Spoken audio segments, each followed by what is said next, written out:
Shadow Slave. Author, Guilty 3. Kabanata 4, Hari ng Bundok. Kumagat sa direksyon ng malalakas na tunog, maraming alipin ang tumingin upang makita ang mga bato at mabibigat na piraso ng yelo na bumabagsak sa kanila mula sa itaas. Agad silang nataranta, naglalakad palayo sa isang magulong sigaw. Masayang sumasayaw ang mga anino sa itim na mga bato habang, nakagapos sa makapal na kadena, ang mga alipin ay nahuhulog sa lupa at hinahatak ang iba kasama nila. Isa si Sonny sa ilang natirang nakatayo, karamihan dahil handa siya sa ganitong pangyayari. Kalma at mahinahon, tiningnan niya ang langit ng gabi, ang kanyang mga mata na pinalakas ng attribute ay nakakakita sa dilim at kumuha ng isang sukat na hakbang pabalik. Sa susunod na segundo, isang piraso ng yelo na kasing laki ng katawan ng isang tao ang tumama sa lupa sa harapan niya at sumabog, binubuhusan ang lahat sa paligid ng matutulis na piraso. Ang iba ay hindi ganoon kabilis. Habang patuloy na bumabagsak ang yelo at mga bato, maraming nasugatan at ilan pa ang nawalan ng buhay. Ang mga hikbi ng pagdurusa ay pumuno sa hangin. Sa mga paa, mga hangal. Tumungo sa pader. Sumisigaw ang veteranong sundalo, ang isa na nagpalo kay Sonny ilang oras na ang nakalipas, na galit na nagtatangkang papuntahin ang mga alipin patungo sa kaunting kaligtasan ng dalisdis ng bundok. Gayunpaman, bago makapag-ayos ang sinuman sa kanyang utos, isang napakalaking bagay ang bumagsak, nagpapasiklab ng isang panginginig sa mga bato sa ilalim ng kanilang mga paa. Bumagsak ito sa pagitan ng karavanan at ng dingding ng bundok, pinapailalim ang lahat sa katahimikan ng ilang segundo. Sa unang tingin, mukhang isang lump ng maruming niebe, halos bilog ang hugis at kasing taas ng isang nakasakay na mga ngabayo. Gayunpaman, nang mag-unfurl ang nilalang nito at tumayo, umabot ito sa taas na parang isang nakakatakot na masamang balita ng kamatayan. Kailangan itong mga 4 na metro ang taas, naisip ni Sonny, medyo nagulat. Ang nilalang ay may 2 pangit na binti, isang labis na payat, nakayukong katawan at hindi proporsyonal na mahahabang kamay na may maraming kasukasuan, 2 sa mga ito, bawat isa ay nagtatapos sa nakakatakot na mga pangil na buto, at isa pang 2, ang mga ito ay mas maikli, nagtatapos sa halos parang mga daliri ng tao. Ang bagay na unang tumingin na parang maruming niebe, ay lumalabas na ang kanyang balahibo, dilaw-abo at mabuhok, sapat na makapal upang pigilan ang mga palaso at espada. Sa kanyang ulo, 5 mapurol, puting mata ang nakatingin sa mga alipin na may insekto na kawalang interes. Sa ilalim nito, isang nakakatakot na bibig na puno ng matutulis na ngipin ay kalahating nakabukas, tila nag-aantay. Ang makapal na laway ay umaagos pababa sa baba ng nilalang at tumutulo sa niebe. Ang pinaka-nakakapangilabot kay Sonny, gayunpaman, ay ang mga kakaibang hugis na walang katapusang kumikilos, worm-like, sa ilalim ng balat ng nilalang. Nakikita niya ang mga ito ng malinaw dahil, sa kasamaang palad, siya ay isa sa mga hindi mapalad na kaluluwa na pinakamalapit sa halimaw, nakakakuha ng nakakapangdumi na unang hanay ng tanawin. Well, talagang sobra na ito, naisip niya, naguguluhan. Agad na nang matapos ni Sonny ang pag-iisip na yon, sumabog ang lahat ng impyerno. Kumilos ang nilalang, sinasaksak ang mga pangil nito sa kanyang pangkalahatang direksyon. Ngunit si Sonny ay isang hakbang na nauna, nang hindi nagpapaliban ng isang sandali, tumalon siya sa gilid hanggat pinapayagan ng kadena na komportable na inilalagay ang malapad na balikat ng alipin sa pagitan niya at ng halimaw. Ang kanyang mabilis na reaksyon ay nagligtas sa kanyang buhay dahil ang mga matutulis na pangil, bawat isa ay kasing haba ng espada, ay pumuputol sa malapad na balikat ng tao sa isang bahagi ng isang segundo at nagpapadala ng mga stream ng dugo na lumilipad sa hangin. Basang-basa sa mainit na likido, si Sonny ay nahulog sa lupa, at ang kanyang kasama, ngayon ay isang bangkay na lamang, ay nahulog sa kanya mula sa itaas. Walang anuman. Bakit ka sobrang bigat? Pansamantalang nabulag, narinig ni Sonny ang isang nakabibiglang ungol at naramdaman ang isang napakalaking anino na dumaan sa kanya. Agad pagkatapos, isang nakabibinging koro ng sigaw ang pumuno sa gabi. Hindi siya nagbayad ng pansin dito, sinubukan niyang irol ang bangkay sa gilid, ngunit napigilan siya ng isang malakas na pagsabog ng kadena na pumihit sa kanyang mga pulso at puno ang isip niya ng matinding sakit. Naghahalungkat, naramdaman niyang nahahatak siya ng ilang hakbang, ngunit pagkatapos biglang bumagsak ang kadena at nagkaroon siya ng kontrol sa kanyang mga kamay muli. Kita mo, maaari pang mas masahol pa. Ipinatong niya ang kanyang mga palad sa dibdib ng patay na lalaki, itinulak siya ng buong lakas na mayroon siya.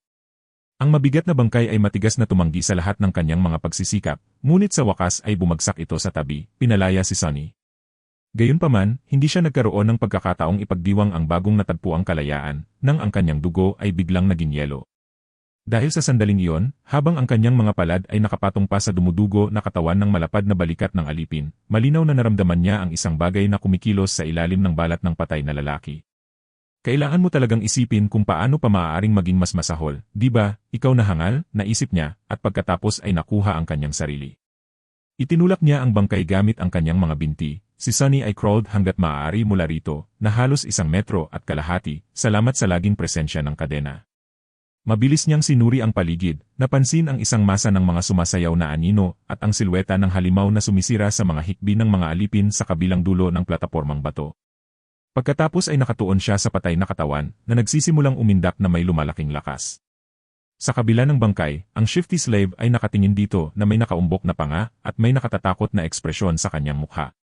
Pinaabot ni Sunny ang kanyang kamay upang makuha ang atensyon nito. Ano bang tinitingnan mo?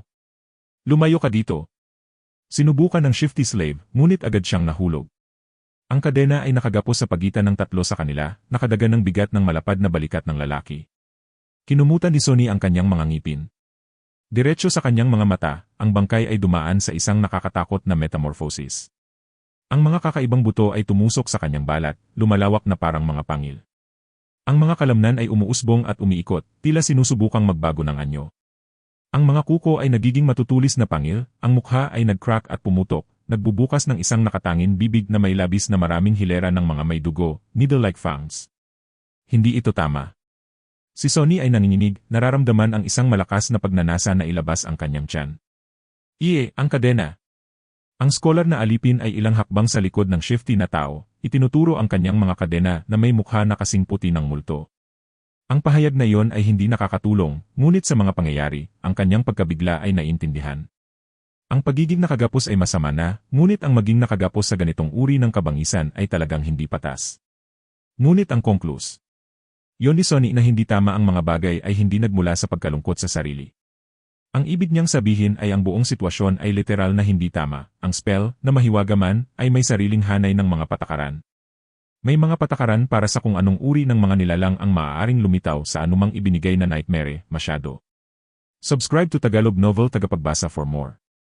Ang mga nilalang ng bangungot ay may sariling hierarkiya, mula sa walang isip na mga hayop hanggang sa mga halimaw, sinundan ng mga demonyo, mga diablo, mga tyrant, mga takot at, sa wakas, mga maalamat na titan, na kilala rin bilang mga kalamidad. Ang unang bangungot ay halos palaging pinagsasaluhan ng mga hayop at mga halimaw, bihirang may halo ng isang demonyo. At si Sunny ay hindi kailanman nakarinig ng anumang mas malakas kaysa sa isang nag-iisang diablo na lumilitaw dito. Gayunpaman, ang nilalang ay malinaw na lumilikha ng isang mas mababang bersyon ng sarili nito, isang kakayahan na eksklusibong pag-aari ng mga tyrant, ang mga sovereign ng spell ng bangungot, at ang mga nasa itaas nila. Ano ang ginagawa ng tyrant na ito sa isang unang bangungot? Gaano kalakas ang nakabubulok na fated attribute na yon? Ngunit wala ng oras upang mag-isip. Hindi patas man o hindi, isa na lamang ang makakapagligtas kay Sunny, ang kanyang sarili. Ang malapad na balikat na lalaki, ang natira sa kanya, ay dahan-dahang tumayo, ang kanyang bibig ay naglalabas ng mga kakaibang tunog. Nang hindi binibigyan siya ng pagkakataong ganap na makabawi, isinumpa ni Sunny at tumalon pasulong, humahawak sa haba ng natuping kadena. Isang braso ng halimaw, na ngayon ay ganap ng nakadikit ng 5 matutulis na pangil, ang sumugod pasulong upang salubungin siya, ngunit si Sunny ay kumilos ng isang nakaplano na galaw. Ang nakapagligtas sa kanya sa pagkakataong ito ay hindi mabilis na reaksyon, kundi ang simpleng presensya ng isip. Maaaring hindi natutunan ni Sunny ang anumang magagandang teknikal na laban, dahil ang kanyang pagkabata ay ginugol sa kalye sa halip na sa isang paaralan. Ngunit ang kalye, isang uri ng guro. Gumugol siya ng buong buhay niya sa pakikfight para sa kaligtasan, madalas na literal. Ang karanasang iyon ay nagbigay daan sa kanya upang mapanatili ang isang malamig na ulo sa gitna ng anumang labanan. Kaya't sa halip na mag-freeze o magpasakop sa takot at pagdududa, kumilos lamang si Sunny. Lumapit, itinapon niya ang kadena sa mga balikat ng halimaw at hinila, pinipigilan ang mga kamay nito sa kanyang katawan. Bago pa man makapaghanda ang nilalang, na nakakabslow at groggy mula sa kanyang metamorphosis, niwrap ni Sunny ang kadena sa paligid nito ng maraming beses. Halos na iligtas ang kanyang mukha mula sa pagkakakagat ng nakakatakot na bibig ng nilalang. Ang magandang balita ay hindi na makagalaw ang halimaw ngayon. Ang masamang balita ay, ang haba ng kadena na ginamit niya upang i-immobilize ito ay naubos na nag-iwan ng halos walang distansya sa pagitan nila. Kayong dalawa, sigaw ni Sunny, tinutukoy ang kanyang dalawang kapwa alipin. Hilahin ang kadena na parabang nakasalalay ang inyong mga buhay dito. Dahil nakasalalay nga. Ang shifty slave at ang scholar ay napatanga sa kanya at pagkatapos, nang maunawaan ang iniisip niya, nagsimula silang kumilos. Humahawak sa kadena mula sa magkasalungat na direksyon, hinila nila ng buong lakas, pinipigilan ang pagkakagalaw ng halimaw at hindi pinapayagang makaalis. Magaling, naisip ni Sunny. Ang halimaw ay umuusbong ang mga kalamnan, sinusubukang makawala. Ang kadena ay umuungol na nahuhuli sa mga buto, tila dahan-dahang nagwawasak. Hindi masyadong magaling. Nang hindi nag-aksaya ng oras, itinataas niya ang kanyang mga kamay sa hangin at nahuli ang leeg ng nilalang gamit ang maikli, mas manipis na kadena na nag-ugnay sa kanyang mga kadena. Pagkatapos ay mabilis siyang umikot sa paligid ng halimaw at hinila, na bumalik sa likod nito hanggat maaari mula sa bibig nito. Alam ni Sunny na hindi siya sapat na malakas upang pisilin ang isang tao gamit ang kanyang mga kamay, lalo na ang isang kakaiba, nakakatakot na mutant tulad ng sinisikap na kainin siya. Ngunit ngayon, gamit ang kanyang sariling likod bilang lebel at ang bigat ng buong katawan niya upang hilahin ang mga kadena pababa, kahit papaano ay nagkaroon siya ng pagkakataon. Hinila niya pababa ng buong lakas, nararamdaman ang katawan ng halimaw na nakadikit sa kanya, ang mga buto ay dumadampi sa kanyang balat. Patuloy na nagtatanim ang halimaw, malalakas na tunog ng pag-click at sinusubukang putulin ang kadena na nag-ugnay sa kanya. Ngayon ay isang tanong na lamang kung ano ang unang masisira, ang kadena o ang halimaw mismo. Mamatay! Mamatay, ikaw na bastardo. Ang pawis at dugo ay umaagos pababa sa mukha ni Sunny habang siya ay humihila, at humihila, at humihila pababa ng may lahat ng lakas na kaya niya. Bawat segundo ay tila isang kawalang hanggan.